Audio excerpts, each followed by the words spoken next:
मंजिल उन्हीं को मिलती है जिनके सपनों में जान होती है। पंखों से कुछ नहीं होता, हौसलों से उड़ान होती है।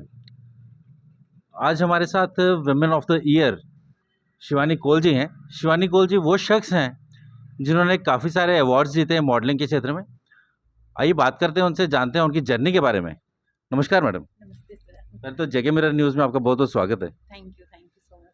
मैडम, अपनी जर्नी के बारे में बताइए। आप वुमेन ऑफ द ईयर आप बनी, जी। आप ब्रांड एम्बेसडर हैं स्वच्छ भारत की। क्या चाहती क्या है कि आप ही सारे अवार्ड्स ले लें, बाकी लोग घर में बैठे? नहीं, बिल्कुल सबको अपॉर्च्युनिटी मिलनी चाहिए। मैं तो एक इंस्पिरेशन बनना चाहती हूँ, उस हर एक लेडी के लिए जिसका सपना होता है कि मैं कुछ बनूँ या मैंने जो पहले नहीं कर पाई हूँ, वो मैं इस एज में या इसमें कर पाऊँ। तो मैं चाहती हूँ कि हर वो इंसान जिसको कभी ये किसी भी चीज़ की अपॉर्च्युनिटी नहीं मिली है, शादी से पहले या शादी के बाद में, तो वो हर एक इंसान को जो भी किसी भी चीज़ में रुचि हो, उसको आगे जाना चाहिए, आगे बढ़ना चाहिए। आपको इंस्पिरेशन कहाँ से मिली? आप तो इंस्पिरेशन बन रहे हैं आगे, आपको इंस्पिरेशन कहाँ से मिली मैडम? मेरी इंस्पिरेशन तो मैरी कॉम है, जो आपको पता है कि बॉक्सर रही हैं, जो अपना घर भी सँभालती थी, बच्चों को भी सँभाला और बॉक्सिंग में भी वो इतनी बड़ी चैम्पियन बनी। तो मेरी इंस्पिरेशन हमेशा वो रही है, तो शायद उनकी इंस्पिरेशन की वज़ह से मैं आज किसी की इंस्पिरेशन बन रही हूँ। ये तो बहुत बढ़िया, बहुत अच्छी बात है। फैमिली की तरफ से क्या सपोर्ट रहा आपको? कैसा फैमिली है? का तो फुल सपोर्ट है, क्योंकि अगर फैमिली का सपोर्ट नहीं हो तो आप बैक आ जाते हो, क्योंकि घर में बच्चा है छोटा, तो आप हमेशा पहले क्या होता है कि जो एक लेडी होती है उसका दिमाग ध्यान होता है कि वो घर पहले संभाले फिर बाहर का देखे। बट ये होता है कि जब घर में हस्बैंड का किसी का भी मतलब कि एक सपोर्ट सिस्टम मिले, तो आप एकदम से बाहर कहीं पर भी किसी भी क्षेत्र में जा सकते हो। मैडम, मॉडलिंग के लिए क्या शुरू से आपका इंटरेस्ट था या आपको अभी उसका इंटरेस्ट आया, कैसा क्या? नहीं, मॉडलिंग का बिल्कुल नहीं था। मैं तो सोच भी नहीं सकती थी कि मैं इस क्षेत्र में जा पाऊँगी। एक्चुअली मेरी बेटी है, तो उसका मन था कि आप एक बार ट्राई करो। तो उसी ने मेरा ऑडिशन का फॉर्म 2023 में भरा था, तो ऑडिशन क्लियर हुआ। उसके बाद फिर बस ऐसे ही आगे जर्नी चलती गई, फाइनलिस्ट बने। धीरे-धीरे से रैंप वॉक्स मिलने लगे, बहुत सारे ब्रांड्स के लिए मॉडलिंग करी। अभी women of the substance Shilpa Shetty ma'am से मुझे मिला लास्ट ईयर। तो अभी स्टार्ट में ये ईयर का अच्छा स्टार्ट हुआ, iconic women of the year का अवार्ड मिला नागपुर से। प्लस साइज़ जो आपका ग्लैमर अवार्ड आपको मिला, जी। उसके बारे में कुछ बताइए? प्लस साइज़ ये है कि एक मॉडलिंग के क्षेत्र में एक फ़ोबिया है कि आप जब स्लिम ट्रिम होते हो, आप तभी इस मॉडलिंग के क्षेत्र में जा सकते हो। बट क्या है कि आप कैसे भी किसी भी साइज़ के हो, आप किसी भी मतलब कि बॉडी शेप में हो, कैसे भी लुक में हो, आप हर क्षेत्र में जा सकते हो। खाली मैं मॉडलिंग में नहीं बोल रही हूँ, आप किसी में भी रुचि हो, आप जा सकते हो, क्योंकि एक तो लाइफ़ है, वो एक टाइम मिलती है। तो आपके मन में जो भी कुछ इच्छाएँ हैं, वो ज़रूर पूरी करनी चाहिए इस लाइफ में। तो मैडम, बड़ी सारी महिलाएँ हैं, जो कहीं न कहीं निराश हैं, हताश हैं कि अब शादी हो गई, अब हम फैमिली के चक्कर में हैं, अब हम कुछ नहीं कर सकते। उन लोगों को क्या क्या संदेश देना चाहेंगे? उनको मैं यही बोलूँगी कि आपका जो ये लाइफ़ है, ये एक बार मिलती है। आपकी किसी भी चीज़ में रुचि है, आप आगे बढ़ो। और सबसे बड़ी बात है, उनके पेरेंट्स को, जो भी अनमैरिड है, उनके पेरेंट्स को क्या, अपने बच्चों का फुल सपोर्ट करो, या जिनकी मैरिज हुई है, उनके हस्बैंड्स को, उनके ससुराल वालों को, कि अपनी घर की बेटी है या बहू है, उसको फुल सपोर्ट दो, ताकि वो जिसमें भी आगे बढ़े, उसमें आपका जब सपोर्ट होगा, वो उसमें बहुत आगे ऊँचाई तक जा सकती है। तो मैं सबको यही बोलूँगी कि आप कॉन्फिडेंस लेवल और अपना हार्ड वर्क करो। आप कहीं, अगर मैं आज यहाँ पहुँची हूँ, तो आप भी पहुँच सकते हो। और मॉडलिंग के क्षेत्र में क्या चीज़ ज़्यादा मैटर करती है?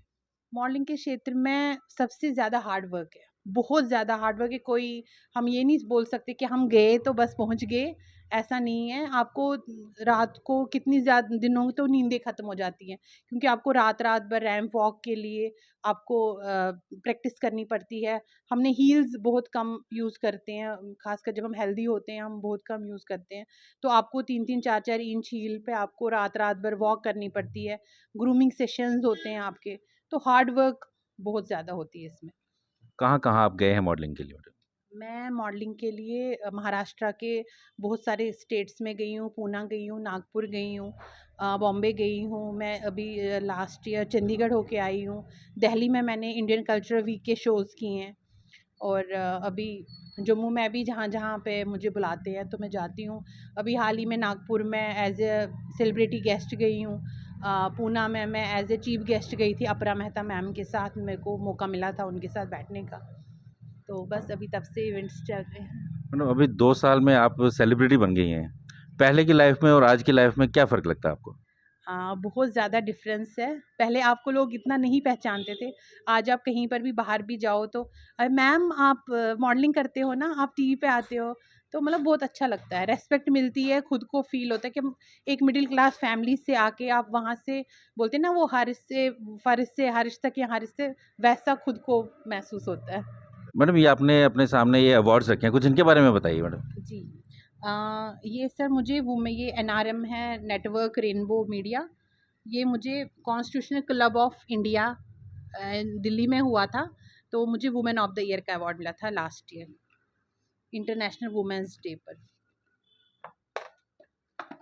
ये मुझे शिल्पा शेट्टी मैम से वुमेन ऑफ द सबस्टेंस का मोमेंटम मिला था, और साथ में ये उनकी तरफ से मिला था जी।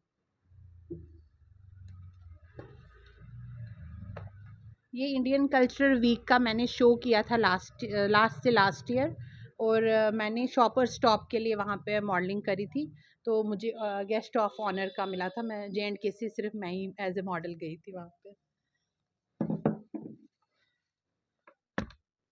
ये मैंने एज ए VIP गेस्ट गई थी चंडीगढ़ में लास्ट ईयर। ये miss and Mrs India's next दीवा क्वीन पेजेंट हुआ था, जिसके लिए मुझे एज ए VIP गेस्ट बुलाया था वहाँ पे।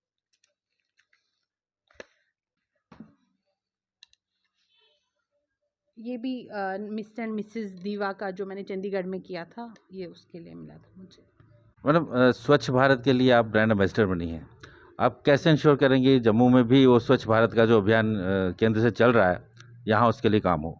मैं चाहती हूँ कि स्वच्छ भारत, ये जो यादव सर है, कमिश्नर सर JMC के, बहुत अच्छा इनिशिएटिव लिया है कि इन्होंने जो RRR सेंटर्स खोले हैं कि आप जो भी चीज़ें जो आपके घर में ऐसी चीज़ें पड़ी होती हैं फालतू, जो आप यूज़ नहीं करते हैं या आप फेंक देते हैं या आप उनको जला देते हैं, जैसे बच्चों की बुक्स हैं आप रद्दी वालों को देते हैं जिनका आपको उतना ज़्यादा 10-20 रुपए मिलते हैं, उससे अच्छा है कि आप उन RRR सेंटर जहाँ जहाँ बने हुए हैं जम्मू में, आप वहाँ पे दान कीजिए, ताकि जो चीज़ हमारे लिए यूज़ नहीं होगी वो किसी और के लिए यूज़ हो सकती है। या हमारे घर में कोई पुरानी चीज़ें हैं, सोफ़ा है, कुछ भी चीज़ें जो हम यूज़ नहीं करते हैं तो ऐसे फेंक देते हैं या यूज़ नहीं होती पड़ी रहती हैं। तो जो हमारे लिए कोई चीज़ पुरानी है वो किसी के लिए नहीं है। तो इसलिए मैं चाहती हूँ कि जो भी J&K से, जम्मू से खासकर जितने भी सेंटर्स बने हैं, लोग वहाँ पे जाएँ और अपने सामान वहाँ पे डोनेट करें। बहुत अच्छा जी। तो ये हमने आपकी मुलाकात करवाई शिवानी कौल जी से। बड़ा अच्छा इन्होंने बताया कि अगर आपको कुछ काम करने की चाहत है, आप उसमें शिद्दत से काम करिए, पूरी मेहनत करिए। दुनिया की कोई ताकत आपको कामयाब होने से नहीं रोक सकती। अगले अपडेट्स के लिए देखते रहें जगह मिरर न्यूज़। नमस्कार।